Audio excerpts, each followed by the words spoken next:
एक महत्वपूर्ण घोषणा की गई थी कि जो एमएसएमई इकाइयां हैं, उनके लिए कई तरह के समर्थन सरकार की ओर से दिए जाएंगे। उसमें 3 लाख करोड़ रुपए का एक पैकेज रखा गया जो ऋण का पैकेज था, लेकिन उसके साथ ही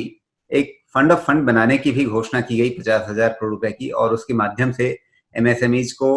इक्विटी फंडिंग उपलब्ध कराने की बात कही गई है।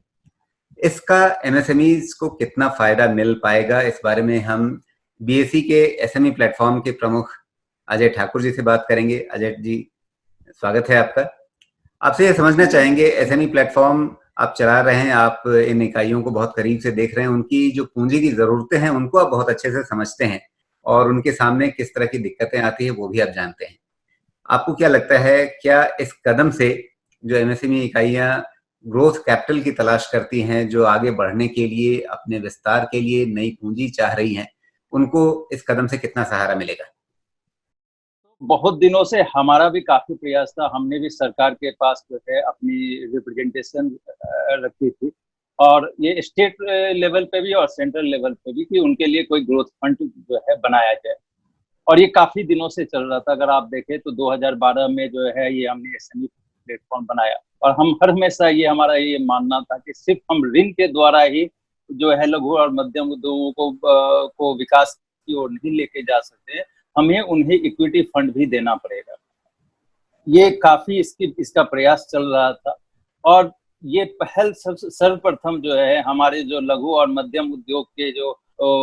मंत्री हैं आदरणीय नितिन गडकरी जी, उन्होंने पिछले साल इस बात की पुष्टि की, और उन्होंने बताया कि वो 10,000 करोड़ के एक फंड ऑफ फंड्स का निर्माण करेंगे, जो इक्विटी जो है एसएमई इकाइयों की इक्विटी को जो है उसको उसमें निवेश करेगी। तो ये बातें चल रही थी, और उन्होंने फाइनेंस मिनिस्ट्री को भी ये प्रपोजल दिया था वो फंड्स का आवंटन करने के लिए। पहली बार ऐसा हुआ है कि, और विगत कई सालों में हमने देखा है कि गवर्नमेंट इस बात को समझ पाई है कि इक्विटी फंड जो है लघु और मध्यम उद्योगों के लिए बहुत आवश्यक है, और ये जो 50,000 करोड़ की फंड ऑफ फंड है, मेरे ख्याल से इससे अच्छा समय नहीं हो सकता था। जब हम जूझ रहे हैं, इकोनॉमिक क्राइसिस है, ऑलमोस्ट रिसेशन की बातें चल रही है, तो इस समय इससे अच्छा ये वक्त नहीं था कि हम ये इतने बड़े फंड्स की बात कर सकें। मेरे ख्याल से इनिशियली एक कॉर्पस ऑफ फंड्स बनेगा 10,000 करोड़ का, जो आगे चल के ये 50,000 करोड़ रुपये में निर्मित होगा, और जैसे जैसे ये लघु और मध्यम इकाइयों में ये जो है फंड्स निवेश होगा, तो आप समझते हैं कि उनका जो है विकास काफी जोरों से होगा, और ये 10,000 करोड़ रुपया, ये 50,000 करोड़ रुपया, ये एक आने वाले 5-6 सालों में एक बहुत बड़े फंड के रूप में निर्मित होगा, और जो कि बहुत सारे एसएमई इकाइयों को आगे बढ़ाने में सहायक होगा। 10,000 करोड़ रुपए का एक फंड ऑफ फंड पहले ही बनाया गया था एमएसएमईज को इक्विटी उपलब्ध कराने के लिए, तो उसका अभी तक कितना उपयोग हुआ है, कुछ जानकारी अगर आप दे सकें। और ये जो नया फंड बन रहा है, ये क्या उसके ऊपर अलग से है या उसके साथ ही इसको आगे बढ़ाया जाए? ये अलग से है, ये अलग से है, जो मैंने कहा कि ये अलग से है। ये पहले एक 10,000 करोड़ का कॉर्पस बनेगा फंड ऑफ फंड्स का, जो इक्विटी में इन्वेस्ट करेगा, उसकी रूपरेखा तैयार होगी, और ये 10,000 करोड़ रुपए धीरे धीरे जो mother and daughter fund of funds की फंड्स बात की है, वो सब मिला के 50,000 करोड़ रुपए के रूप में निर्मित होगा। तो मेरे ख्याल से ये एक अलग फंड है, इसका उससे कुछ लेना देना नहीं है जो पिछले बार निर्मित हुआ था वो, और ये टोटली जो है डिफरेंट वे से चलेगा। इनका प्रयोग जो है, इनका उपयोग जो होगा वो उन कंपनियों के ऊपर होगा जो आगे आ रही है अपनी कंपनी को सूचीबद्ध कराने के लिए या निबंधित करने के लिए, और उसमें उनके इक्विटी में या अनलिस्टेड कंपनी के भी इक्विटी में इन्वेस्टमेंट करने के लिए उनका उपयोग होगा। जो फंड पहले से चल रहा है फंड ऑफ फंड, और जो अब नया बन रहा है, इन दोनों से जो एमएसएमई इकाइयां समर्थन पाना चाहती हैं, इक्विटी पूंजी हासिल करना चाहती हैं, उनके लिए आपकी सलाह क्या है? वो अपनी तैयारी किस तरीके से करें? वो कैसे समझें कि वो इसके लिए एलिजिबल होंगी, पात्र होंगी या नहीं, और अगर पात्र हों तो वो किस तरह से तैयारी करें उस इक्विटी पूंजी को हासिल करने के लिए? देखिए, जो सबसे है, अभी तो इसकी रूपरेखा बन रही है, अभी तो पॉलिसी बना है, अभी तो इसका ऐलान ही किया गया है। मेरे ख्याल से जो लघु और मध्यम उद्योगों को जो सबसे पहला कार्य करना पड़ेगा वो ये करना पड़ेगा कि वो अपने जितने भी रेगुलेटरी रिक्वायरमेंट्स है उनको पूरी तरह से रेडी रखे। वो अपने balance sheet, profit and loss account, वो सारी चीजों को रेडी रखे, सारे चीज को सारे टैक्स वगैरह जो उन्होंने पे कर दिए है उन सारे डॉक्यूमेंट्स को रेडी रखे, ताकि जब वो लिस्टिंग करने के लिए आगे बढ़े, या जब वो ऐसे संस्थान जिनकी जब बनेगी, जब इसकी सारी चीजें निर्मित होगी, तो जब वो उनके पास अपने आवेदन दे तो उनको पॉजिटिवली जो है सकारात्मक रूप से देखा जाए, ये बहुत जरूरी है। जो हम लघु और मध्यम उद्योगों में देखते हैं या सूक्ष्म लघु और मध्यम उद्योगों में देखते हैं कि उनके डॉक्यूमेंट्स प्रॉपर नहीं होते हैं, ये काफी कितनी बार ऐसी चीजें देखी गई है। वो अपने बिजनेस में इतनी बिजी रहते हैं कि उनकी जो सारे रेगुलेटरी डॉक्यूमेंट्स है या फाइनेंशियल डॉक्यूमेंट्स है वो प्रॉपरली जो है या अच्छे ढंग से बने हुए नहीं रहते। मेरे ख्याल से ये समय है कि वो अपने सारे पेपर वर्क पे ध्यान दे, उसे पूरी तरह से अच्छी तरह से एक जगह पे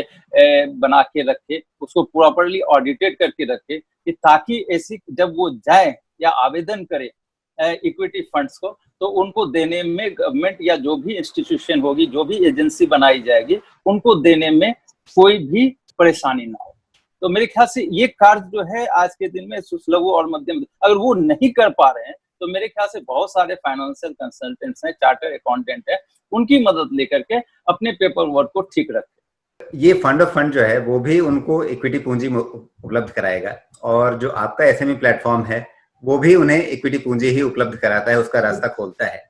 तो आपके हिसाब से दोनों में से किसी एक एसएमई इकाई को पहले किस रास्ते पर चलना चाहिए? पहले उसे इस एफओएफ से पूंजी लेने की तरफ ध्यान देना चाहिए, या पहले आपके एक्सचेंज पर लिस्टिंग करानी चाहिए, या दोनों चीजें साथ साथ चल सकती हैं? दोनों चीजें साथ साथ चलनी चाहिए। ये इंक्लूसिव है, ये एक्सक्लूसिव नहीं है। अगर आप देखें तो मतलब लगातार जो है हमारे लघु और मध्यम उद्योग के जो मंत्री हैं आदरणीय नितिन गडकरी जी, वो अर्ज कर रहे हैं, रिक्वेस्ट कर रहे हैं, जो इकाइयां हैं उनसे बार बार निवेदन कर रहे हैं कि वो लिस्टिंग के तरफ आगे बढ़े। देखिए आज के दिन में क्या है कि हम जितने भी सूक्ष्म लघु और मध्यम उद्योगों को देखते हैं वो कहीं ना कहीं जो है ऋण लेकर के अपने बिजनेस चलाते हैं, जिसके चलते कभी कभी उनकी जो बैलेंस शीट है ना वो काफी विकृत दिखाई पड़ती है, काफी स्ट्रेस दिखाई पड़ती है, जिसके चलते ना वो दो प्रॉब्लम एराइज होता है, दो परेशानियां होती है। एक तो वो खुद की जो बैलेंस शीट को स्ट्रेस कर रहे हैं, साथ ही जो संस्थाएं हैं जहां से उन्होंने ऋण लिया उनकी भी बैलेंस शीट स्ट्रेस हो रही है। तो आप अगर इक्विटी को अपने अंदर में लेकर आ रहे हैं तो आप अपनी बैलेंस शीट को डी स्ट्रेस कर रहे हैं, और साथ ही साथ जो है आप इंस्टीट्यूशन की भी बैलेंस शीट को डी स्ट्रेस कर रहे हैं। तो ये इंक्लूसिव है। ये इक्विटी जो है, इक्विटी फंडिंग आप लिस्टिंग के थ्रू भी ले सकते हैं, ऐसा नहीं है कि आप नहीं ले सकते। तो जब आप लिस्टिंग के लिए आ रहे हैं तो एक साथ जो है आपको बहुत सारे फायदे हैं। एक तो जो इक्विटी फंडिंग आएगी इन फंड में से, इसके अलावा जो है आपको पब्लिक की भी फंडिंग मिलेगी, और इसके साथ साथ आपकी बैलेंस शीट जो डिस्ट्रेस्ड हो रही है, मतलब बैलेंस शीट आपकी जो है ये मजबूत बन के निखर के आएगी, जिसके चलते आपके जो इंटरेस्ट रेट है वो भी कम होंगे, आपकी जो है विश्वसनीयता बढ़ेगी, आपकी विजिबिलिटी जो है लोगों में बढ़ेगी। तो ये सारी चीजें जो है बिना निबंधित किए हुए या बिना सूचीबद्ध किए हुए स्टॉक एक्सचेंज में नहीं हो सकता। तो मेरे ख्याल से जितनी भी लघु और मध्यम उद्योग हैं या सूक्ष्म उद्योग हैं या स्टार्टअप हैं, जैसे हमारे पास स्टार्टअप प्लेटफॉर्म है, अभी मैं एसएमई और स्टार्टअप प्लेटफॉर्म दोनों देखता हूँ, तो ये दोनों प्लेटफॉर्म के थ्रू आप अपने आप को आगे बढ़ाएं, लिस्टिंग की तरफ अग्रसर हो, और ये जो फंड ऑफ फंड्स है ये उसमें भी जाकर के इन्वेस्टमेंट करेंगे। ऐसा नहीं है कि आप आप लिस्टिंग के बिना जाएंगे तो ही आपको फंड मिलेगा, आप इधर भी आ रहे हैं तो भी आपको फंड मिल रहा है। लेकिन जब आप ये रूट एडॉप्ट कर रहे हैं, ये रूट पकड़ रहे हैं, तो आपको इसके साथ साथ जो फंड आ रही है उसके साथ साथ और भी बहुत सारे फायदे हैं। मेरे ख्याल से उन फायदों को साथ में लेकर के अगर आप देखेंगे तो आपको पता चलेगा कि इसके ज्यादा बेनिफिट है। जिस तरीके से आपने जिक्र किया कि एमएसएमई जो है उनके लिए भी इक्विटी पूंजी उपलब्ध है और स्टार्टअप के लिए भी उपलब्ध है, बहुत सारे लोग अभी उस बारीक अंतर को नहीं समझ पाते हैं कि कौन सी इकाई जो है वो एमएसएमई के अंदर आएगी, क्योंकि एमएसएमई की जो परिभाषा है वो माइक्रो के अंदर आप शून्य से शुरुआत कर सकते हैं, और आप अब जो नई परिभाषा है मीडियम की, उसके तहत आप 100 करोड़ रुपए तक का टर्नओवर जो है वहां भी आप मीडियम कहे जाएंगे। और यही कहानी स्टार्टअप की होती है, आप शून्य से लेकर के कहीं तक भी जा सकते हैं। तो किस इकाई को हम एमएसएमई में रखें, किस इकाई को हम स्टार्टअप में रखें, क्योंकि दोनों के बीच में काफी ओवरलैप है। जो नए नियम उभर के आए हैं ये काफी जो है बड़े हैं, मतलब इसमें काफी सारी कंपनियां जो है इस परिभाषा के अंदर आ सकती है। पहले जो था एमएसएमई एक्ट 2006 वो जो है ऑब्सोलीट हो चुका था, मतलब वो आउटडेटेड कह सकते हैं हो चुका था। अभी जो नई परिभाषा फाइनेंस मिनिस्टर ने बताया है उसमें मेरे ख्याल से ये काफी विस्तृत है, इसमें सारी कंपनियां आ जाएगी। अभी अगर हम फाइनेंस मिनिस्ट्री से या गवर्नमेंट ऑफ इंडिया से हमसे भी पूछा गया था कि आपकी जो लिस्टेड कंपनी है उसमें कितने एमएसएमई कैटेगरी में आते हैं, तो हमने देखा कि 322 कंपनियां जो लिस्टेड थी उसमें से 200 कंपनी करीब करीब जो है इस जो डेफिनेशन में है आती थी। ये मैं पुराने डेफिनेशन की बात कर रहा हूँ। अभी जो नया डेफिनेशन आया है उसमें मेरे ख्याल से सारी कंपनियां आ जाएगी। तो ये दोनों का समन्वय जो है हो रहा है आज के दिन में। नए डेफिनेशन जब आ रहे हैं तो समन्वय हो रहा है। इसके साथ साथ जो है लोगों को अब ऐसा समझ में आ रहा है कि जिन्होंने अपने आप को एमएसएमई में रजिस्टर्ड नहीं करा के रखा था वो भी अब सोच रहे हैं कि हम एमएसएमई में रजिस्टर्ड है। तो मेरे ख्याल से एक साथ बहुत सारे जो है सकारात्मक परिवर्तन आ रहे हैं जिसके चलते ये सारे फायदे जो हैं ये लघु मध्यम उद्योग को आएंगे। थोड़ा समय लगेगा, मैं ये नहीं कह सकता हूँ कि तुरंत के तुरंत हो जाएंगे, लेकिन जो पॉलिसीज बन के आ रहे हैं, जो निखर के आ रहे हैं, मैं बन के भी नहीं कहूंगा, ये जो परेशानी का समय है और इस तरह के जो डिसरप्शन हम देख रहे हैं ये हमारे अंदर की सोच को एक सकारात्मक रूप में परिवर्तित कर रही है। बड़ा कंस्ट्रक्टिव थॉट्स बन के आ रहा है और इसके चलते जो है आप देखिए कि बहुत सारी चीजें जो नहीं चेंज हो रही थी वो परिभाषाएं चेंज होने लग गई। और सडनली जो मैं आज 15-16 दिनों से वेबिनार कर रहा हूँ तो जो कंपनियां नहीं अपने आप को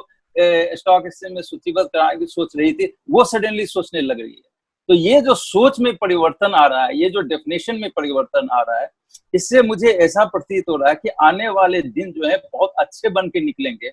लेकिन जो एक मूल सवाल है कि आपने जैसे बताया कि जो बहुत सारी इकाइयां जो आपके एक्सचेंज में लिस्टेड हैं, एसएमई एक्सचेंज में, जो पहले सरकार की एसएमई की परिभाषा से बाहर हो जा रही थी, अब उनमें से बहुत सारी कंपनियां इसमें शामिल हो जा रही हैं। लेकिन अभी भी कुछ अंतर होगा। तो आपकी जो परिभाषा है, आपके एक्सचेंज में जो टर्नओवर और इक्विटी के जो न्यूनतम या अधिकतम मानदंड हैं और जो सरकार ने नई परिभाषा दी है, उनमें अब कितना अंतर रह गया है? देखिए ज्यादा अंतर नहीं रह गया। अगर सही ढंग से देखें तो हमारा जो था शुरू से जो परिभाषा थी वो बहुत विस्तृत थी, बहुत हम आगे सोच करके हमने वो परिभाषा जो SEBI security exchange board of India ने जो परिभाषा के नियम तय किए थे 2010 में, वो काफी आगे की सोच, बड़ा विजनरी डेफिनेशन था। उसमें हमने क्या किया था कि 25 करोड़ के नीचे कोई भी कंपनी है, 25 करोड़ की पेड अप कैपिटल बोल रहा हूँ मैं, टर्नओवर की बात नहीं कर रहा हूँ, 25 करोड़ के पेड अप कैपिटल के नीचे की सारी इकाइयों को हम अपने एसएमई प्लेटफॉर्म पे लिस्टिंग होने के लिए मान रखे हुए थे कि अगर आपकी पेड अप कैपिटल 25 करोड़ के नीचे है तो आप हमारे एसएमई प्लेटफॉर्म पे लिस्ट हो सकते हैं। सिर्फ आप 3 साल पुरानी कंपनी होनी चाहिए, 2 साल प्रॉफिट मेकिंग होनी चाहिए और 3 करोड़ की आपकी नेट टेंजिबल एसेट होनी चाहिए। तो उसमें हमने ये पाया कि 70 से 75% लघु और मध्यम इकाइयां जो है वो उस परिभाषा के अंदर आ रही थी। सूक्ष्म इकाइयों में कहीं कहीं पे परेशानी थी, अदरवाइज सारे के सारे 75 से 80% कंपनियां जो है हमारी डेफिनेशन में आ रही थी, जो एमएसएमई डेफिनेशन में भी नहीं जा रही थी उसमें से आ रही थी।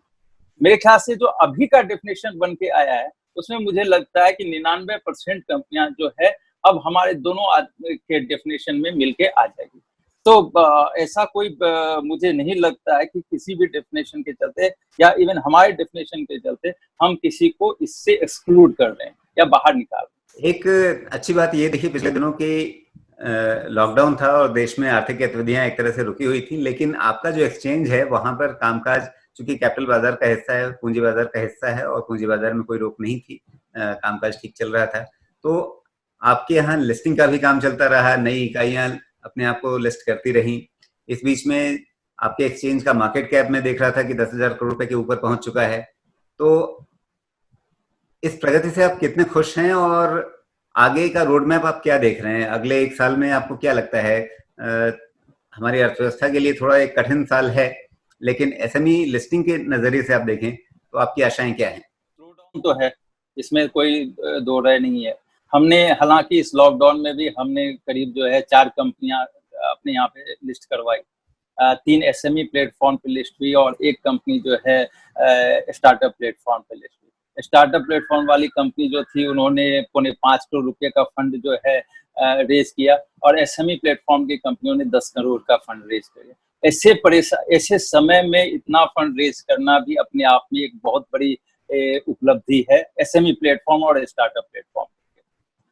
अगर आप हमसे ये पूछे कि मैं इससे खुश हूँ तो शायद वो नहीं होऊंगा, क्योंकि हम ये चाहते हैं कि कम से कम हमारे SME प्लेटफॉर्म पे आने वाले 2 साल में 3 साल में 5,000 से 7,000 कंपनियां जो है सूचीबद्ध हो, क्योंकि हमें पता है कि इसके फायदे कितने हैं। अब ये नई पॉलिसी आई है तो मेरे ख्याल से इसमें एक मोमेंटम आएगा और जो उद्योग हैं वो समझ पाएंगे। जो हमारी अभी प्रेजेंट की जो पाइपलाइन है उसमें मुझे ऐसा लग रहा है कि 50 कंपनियां जो है 40 से 50 कंपनियां सूचीबद्ध हो सकती है आने वाले 1 साल में।